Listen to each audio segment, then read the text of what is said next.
Governor Tim Walz spoke at a campaign rally today, first time without Kamala Harris. They've gone separate ways to take the country by storm. They're doing a hell of a job. Tim Walz spoke in front of a labor group in Los Angeles, California, pulled a pretty good crowd and did a very nice job in giving a presentation and selling the ticket of Kamala Harris and Tim Walz. Tim Walz made an interesting point in that speech. He said he is the first candidate on a presidential ticket to be an actual union member since Ronald Reagan back in 1980. You might remember Ronald Reagan was president of the Screen Actors Guild. Make no mistake, Tim Walz and Kamala Harris are all about unions. They support unions, and the unions support them. It's all about getting better working conditions for we the people. It's about time that the people actually get what they deserve and earn what they've earned, as opposed to the crumbs that corporations want to hand down. They're about working for us so that we do better. And this is why we support Kamala Harris and Tim Walz.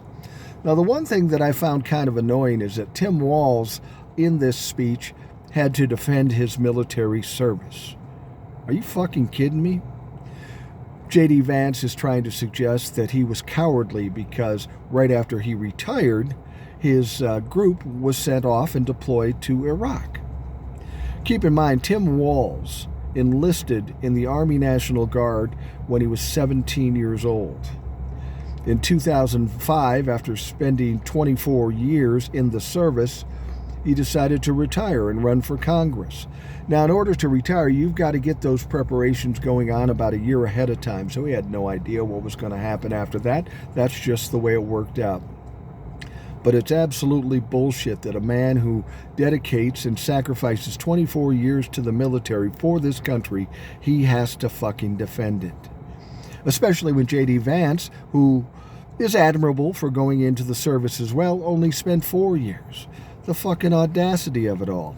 And even beyond that, we've got Donald Trump, who did everything he could to evade going into the military during the Vietnam War. Tim Walz got nothing to be ashamed of.